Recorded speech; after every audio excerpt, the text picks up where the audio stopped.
Hey everybody, welcome to the Daily Beef presented by RotoCurve. And honestly, we can list a bunch of different things on what we're going to do. We can list about how we're excited, how we're ready for football, but all that stuff we all know about. Adam, it's here, man.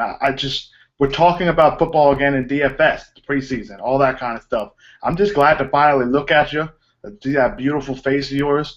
And honestly, I just can't wait to start arguing with you because I know we have a lot of different debates to talk about.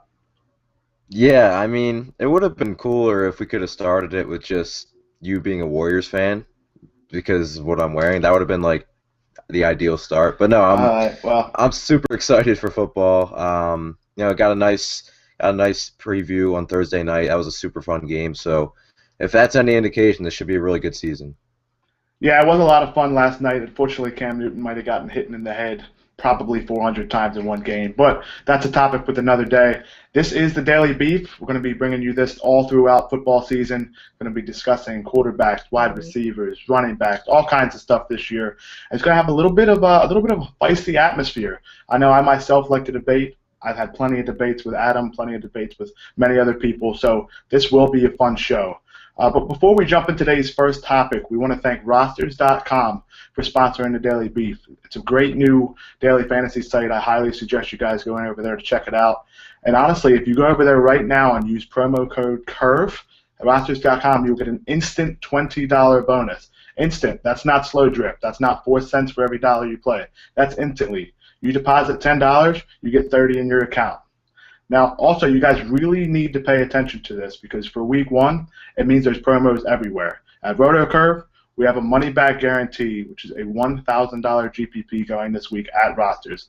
Essentially, it's zero risk. You deposit $10, you get $30. You enter their huge GPP, which is $25, that's one thing. But enter our money-back guarantee, which is just $5 entry fee, you're going to get that back even if you lose. So if you think about it, you can deposit $10, and at absolute worst, you only lose $5. What's $5? That's 3 less McChickens and 2 less fries, right? Come on, guys. It's open to all players at rosters.com. So for more details, please go to rotocurve.com/rosters. I'm going to try to see if I can get into Maryland so I can hop into that contest. Adam, you in it yet? I'm going to be in it. I definitely need to get in there. It's just, what's the hurt in getting in there? I mean, you have a chance to, win some money, and what better way to start the season? So. Yeah, it's a great way to build a right bankroll, and of course you're going to see all of these promotions for week one. So why not build it now? The more bankroll you have, the more you can make throughout the season. So without further ado, let's get right into it. We're going to be talking about quarterbacks today on this Daily Beef, and we'll start right off. Adam, your top 3 quarterbacks, who are they? Yeah, so at the top I have you can make the argument for Rodgers and Luck and all these guys, but for me it's Russell Wilson just on a per efficiency standpoint. I mean, outside of Cam Newton, nobody scored more fantasy points per dropback last year than Wilson, and he just takes advantage of every throw he makes. I mean, he only misses intended target on under 13% of his pass attempts, which is easily the lowest rate in the league. Seattle's a 10.5-point favorite at home, but with a high team total they have, they're going to have to score the football, some way. They're not going to get, 4 touchdowns running the football with, the uncertainty they have in that backfield. So I look at Wilson, who, is not going to throw the ball 40 times, and he probably won't all season, because it's not the makeup of this team. But quietly, Seattle, every year of Russell Wilson's career has seen an uptick in passing play percentage. So they're kind of slowly starting to, be a little bit more pass-oriented. And this is a great matchup for Wilson. You have Byron Maxwell next to rookie Xavier Howard in the Dolphins secondary. They're just very, very bad on the back end. Gave up about 2 passing touchdowns. So I really think Russell Wilson, even in 20 to 25 passing attempts, could easily still have a very, very good game. Plus, you get the rushing. So Russell Wilson's easily the top for me.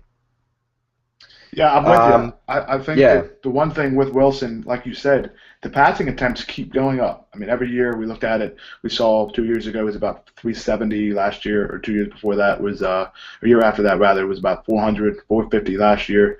It's over 30 attempts per game. He's getting there. You're going to get the rushing attempts.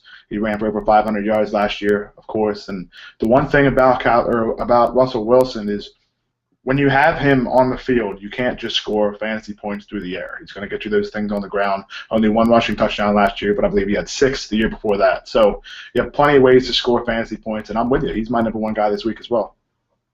Yeah, I love Russell Wilson. He's immediately stood out to me when I started researching. Pretty much like 2 weeks ago, I started researching Week 1. So, at my number five quarterback overall, based on just out of respect to Rodgers and the elite guys, but I wouldn't be surprised if he was the top three option is Matthew Stafford. I love this Detroit Indianapolis game. You look at Stafford's second half last year during weeks 9 through 16, almost 2,200 yards, 19 touchdowns, 2 picks, completed 70% of his passes. So that Dirk Cutter, wow, he's not the offensive coordinator. That Jim Bob Cooter offensive system really What a seemed to pay name. dividends. Yeah, it's the best name.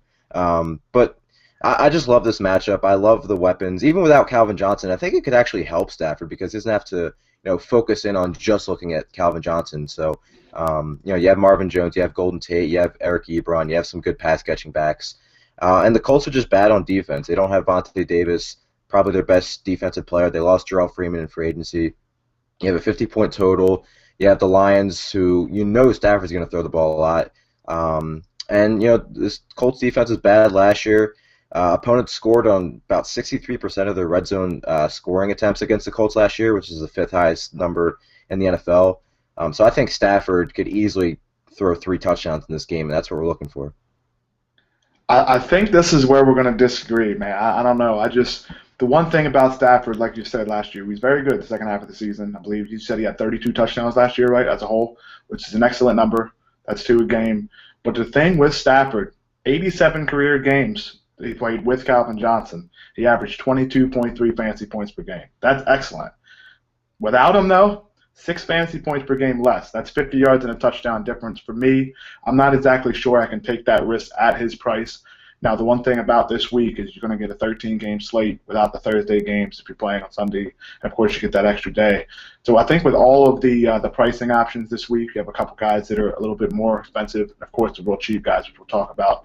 I don't think I can go the Stafford route simply because without Calvin Johnson, I haven't seen it yet on a consistent basis. Now, that doesn't mean he can't be successful, as, of course, he does have 2 excellent options in Marvin Jones and in a guy like Golden Tate there. But the one thing about him is without Calvin Johnson, I haven't seen it yet on a consistent basis. So that's where I think, unfortunately, we're going to be disagreeing. Now, Yeah, if good. it wasn't the Colts, it'd be like the Colts they just don't have any playmakers on defense, so I True. really don't think it's going to matter. If it was against some middle of the pack defense, maybe it'd be different. But I'm interested to see what Stafford looks like this season without having to look first and second and third option as Calvin Johnson. So it'll be interesting to see if that helps him or in his progression because he's clearly still has room to grow as a quarterback despite being in the league for it seems like 10 years. But it'll be interesting to watch this year. Yeah, it's funny because, like you said, he has been in the league for 10 years, basically, but he's only like 25 years old or something Yeah. crazy. But, yeah, I will be interested to see that because, like you said, if he really is just that good without Calvin Johnson, he's going to be a great option all year. But I think a guy in another high-scoring game is my number 2 this week, and it's odd for me to say he's number 2 because he's quite expensive, but there's a few reasons for that, and that's Drew Brees. Now, for me, Drew Brees and Cash is basically synonymous. This guy has been the model of consistency. Last year, he threw 42 times a game. He has the most adjusted fantasy points per game for our quarterback ratings tool on RotoCurve. And what that means, basically, is adjust for interceptions, things of that nature. And he was number 1 last year, so that's very telling. This stat right here, Adam, just blows my mind. He's thrown at least 1 touchdown pass in all but 1 game since November 29th, 2012. That's 4 years. That's unbelievable. In 16 games last season, he threw at least 2 touchdowns 9 times. Those other 7 times were against Arizona, who had the top corner, Tampa Bay twice, who had a top corner last year. He started to go downhill. And, of course, you have Indianapolis, who had Vontae Davis, and Houston. So this guy at home is just a different animal as well. We saw how he performed, of course, during the year where they won the Super Bowl at home. It seemed like he had 3 or 4 touchdowns every week. Now, that looks true because in his career, he's averaging about 290 yards and 2.5 touchdowns per game at home, and he plays there this week. So I think this could be a very good play against the Raiders, who really had upgraded their front 7, but that secondary is a little bit to be desired. I know they have Emerson who plays well, but we saw in college that guy gets crushed in man coverage. So if you can't play man against that spread offense in the Saints, you might have a lot of trouble. Yeah. Drew Brees at home, it's just one of these things that is essentially almost a lock at this point in his career with what he's been doing. So, in the highest total of the a game of the slate, it's really hard to argue against Drew Brees. I think this is actually his best group of weapons too. I know he's had Jimmy Graham. I know he's had a really good Marcus Colson, but you have Cooks, who's probably his most explosive playmaker. Maybe outside of Jimmy Graham that he's had. I really like Willie Snead. Kobe Fleener, as soon as he picks up the offense, should be good. They have a lot of very, very capable pass catching backs. And Michael Thomas, the rookie. So I'm fine with Drew Brees, absolutely, especially here at home. Any guesses who my third guy might be? Let me think. Adam. Does his name start with a tie on Ed and Rod? Yeah, is that about right? It's not even to the point where I think he's like a top 4 play. I just think the price vaults him into that discussion, because on FanDuel he's the 17th most expensive quarterback, which makes zero sense to me because on a per game basis last year he was 9th in fantasy points per game. So I think you're kind of automatically right off the bat getting an advantage there. We know Tyrod was super efficient on deep passing last year. I think 12 of his 20 touchdowns were on deep passes. He had a league high 18% of his attempts that were 20 yards or more. And this Baltimore secondary is not that good. They were, I think, bottom 5 in DVOA for Football Outsiders in terms of deep passing metrics. Him and Watkins have that deep connection. Plus, he gets the running. He was. I know McCoy missed some games, but he was among the team leaders in red zone carries and carries inside the 10 last year. So he can get some rushing touchdowns. He can get some rushing yards, obviously. So I think Tyrod at, I believe he's 6,900 on DraftKings is a great price, and then on FanDuel where he's just barely inside the top 20 in pricing, it's kind of a steal. So definitely going to be interested in Tyrod in tournaments. I don't think many people are going to be on him. Yeah, especially, and that's part of the reason for our next debate here, I think, is the thing about the pricing on FanDuel was it has Tyrod Taylor at around 67, I believe you said, 17th overall quarterback there. But a guy that's min price, and I think is going to be close to 60% owned in cash games, maybe even more on FanDuel, is a guy that's going to be in a ton of DFS players' lineups this week, and that's rookie Dak Prescott with the Dallas Cowboys. Now, when he was drafted, you never would have thought he would have started right away. Problem is, Tony Romo seems to have an injured collarbone every 3 or 4 months at this point in his career. So it looks like Prescott's going to be thrown into the wolves. And for me, I really like him this week because on FanDuel, that price is really ridiculous. I mean, we're putting the lineups together, and if you put him in there, you can get guys like Gurley, Julio Jones, and Jordan Reed, and not have to punt the rest of the positions. So to me, that means a lot. And for me, considering this game flow is not necessarily the greatest for the Cowboys, it might keep some people off of them in tournaments because of the argument against it. But for me, at $5,000 on FanDuel, I just don't know how I can go against this guy, simply because if he runs for a 20-yard touchdown, has a passing touchdown, that's essentially value right there. So you don't have to worry about anything else after that. What about you? Are you Dakin or are you not? I mean, in cash games, definitely. Just like you said, he allows you to do so much at the other positions. I mean, you can get Julio, you can get Gurley, you can get Reed, you can get Beckham, Brown, you can get anybody you want. So I don't want to completely 100% fade because I'm going to have some Dak in tournaments, but I do think there's some merit to fading him in tournaments. The ownership's going to be through the roof, like you said. And there's some interesting pivots, I think. You have, first of all, Dak, he was obviously great in the preseason, but there's still, I think, a wide range of outcomes for him because, this is his first real meaningful NFL, game. And it's just still kind of a situation where I think Dallas is going to want to run the ball a ton, and they might be able to in this game because I don't think they're going to be playing from behind, even with Dak Prescott. I think this will be a close game, so I think they'll look to get Zeke going. And also, I think he has a wide range he can get either 10 or 30 DraftKings or FanDuel points or just fantasy points in general, because we don't really know what he's going to do and what this game flow is going to come out to be. So with interesting pivots around his price range, you have RG3 against the Eagles, who I don't think anybody's really going to be on now that Dak is, just the complete chalk. Probably not going to go there, but even Carson Wentz is the same price against a bad defense. I think it's going to be interesting because a lot of people tend to, spend down at quarterback. Paying up for quarterback might be kind of interesting this week because I think a guy like Aaron Rodgers is going to be under-owned. I think that's an interesting pivot as well, just not off talking about the lower price guys. So Not 100% fade for me, but I am going to be looking elsewhere in a large amount of the tournaments that I'm in because I think there's some merit to it.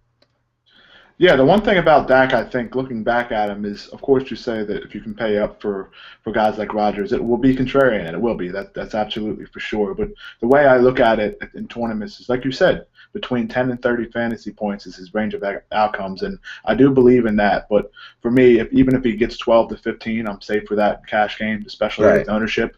But the one thing about the Giants is they did upgrade their pass rush. Olivia Vernon, I believe they signed from Miami, an excellent pass rusher. But they also signed Janoris Jenkins, who he gets some interceptions, but that guy literally allows touchdowns for a living. So I think that's a good thing. It's either a pick, a touchdown, or a pass interference every Yeah, time he yep. gets the ball. There's only three Every single outcomes. time. So Every single time. yeah, so I think that's one of the main reasons I do like Dak because he can run, he has that upside. But after hearing your arguments in terms of ownership and paying up, if Dak falters and has like six and there's 60% owned, you have a leg up on everybody there, regardless, because 6 fantasy points, regardless of price, is not going to get you what you need. Yeah, especially at quarterback. It's not going to No do it. question. Now, you were talking about other pivots maybe paying up, but do you have any other cheap guys, maybe a quarterback sleeper here or there? Yeah, I mean, he's starting to get a little bit more buzz, but I don't think his ownership's going to be high. So I'm interested in Brock Osweiler as a pivot. This is just a situation where Houston is a pretty decent favorite. They have a high total, but this Bears secondary is just so banged up right now. Kyle Fuller might not play. Tracy Porter's banged up, and their third string cornerback Bryce Callahan's banged up. So even if two or three of these guys end up playing, I don't think they're going to be 100%. And against DeAndre Hopkins, a top 5 receiver, Will Fuller, who I think is questionable right now, but if he plays just blazing speed, I think Osweiler could definitely make up for some salary. I think he's 6,300 on DraftKings. I just love his weapons, and I love the opportunity he has with Vegas projecting Houston to put up some points in this game. We don't really know what he is yet, but he had a couple good fantasy games last year. I think in 6 starts with the Broncos last year, he had 2 top 10 fantasy weeks. So I mean, he's shown a little bit of that upside. Now I think this Houston team is going to be run first under Bill O'Brien and Lamar Miller, but they still ran the most plays in the NFL last year, so there might be a little bit uptick in volume in that perspective for Osweiler. We'll see if Bill O'Brien still wants to run that fast-paced offense this year, but just based off the matchup and the price, also no Pernell McPhee for Houston or for Chicago, who might be their best defender. So I think this is a great opportunity for Osweiler to kind of just get going, get the season under his belt with his new team, and I think the speed on the team with Lamar Miller a 4.440, Hopkins about a 4.440, and of course Will Fuller with a 4.340 can really expose a really shaky Bears secondary that's pretty bad in the back end.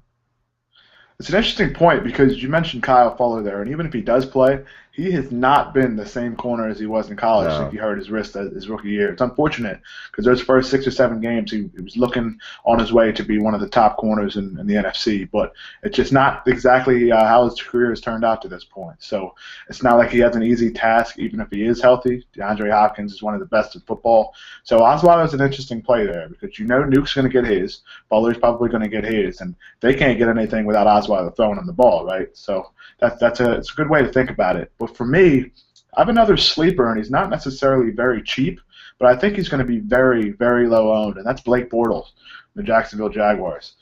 The thing I like about him is his second half stats last year were ridiculous. I mean, in the first half, he threw, I believe it was for in the first half of games, it was about 2,000 yards and 12 touchdowns, which isn't very good over a 16-game period. But the second half of games last year, the Jaguars were like an arena league football offense. It was incredible.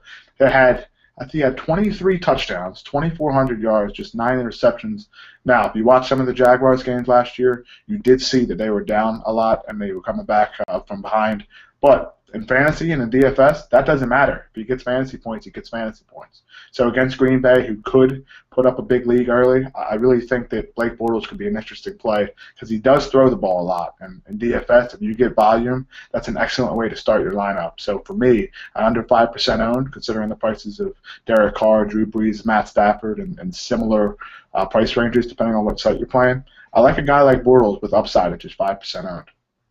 Yeah, and he's kind of awkwardly priced, right? Where he's not cheap, he's not overly expensive, but he's not like I said, he's not cheap. He's kind of in the middle. So I don't think people are gonna, especially I think he's close to Stafford's price. He's close to some of these other guys who profile probably in better matchups because this is a spot where the people who said Bortles is going to regress, and I'm one of them, it kind of doesn't apply in this game because like this is the ideal spot you want to play Blake Bortles because they're going to be behind. The only thing I'll say is on sites where you get knocked for interceptions, not as good of a play I don't think because I think he's going to throw a couple picks in this game because Green Bay's secondary is very good. They have Sam Shields, they have Morgan Burnett, HaHa Clinton Dix, Demarius Randall. So I don't think he's going to have one of those like flawless games, but he could easily throw the ball 45 times. And if he throws the ball 45 times with these weapons, probably going to throw a couple touchdowns and should surpass the 300-yard mark if they're playing catch up.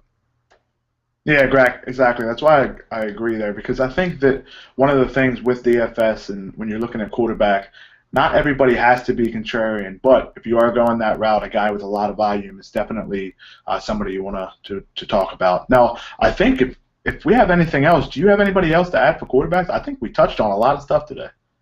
Yeah, I think that covers it. I mean, quarterback position is always going to be a guy where you can go almost any direction because the position is pretty much easiest to predict. So, as you know, these guys are going to have the football. It's not like where it's baseball where Exactly. they don't have control over their outcome as much as they do football. So, yeah, I think we touched on a lot of good stuff.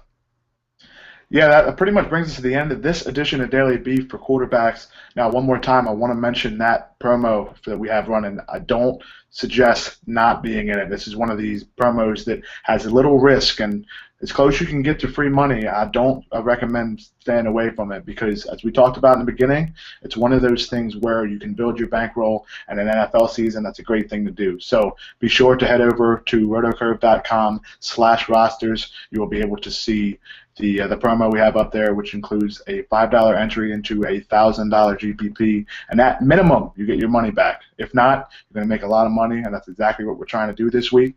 So for Adam Pfeiffer, this has been Josh Kalachi, the Daily Beef. Good luck, everyone.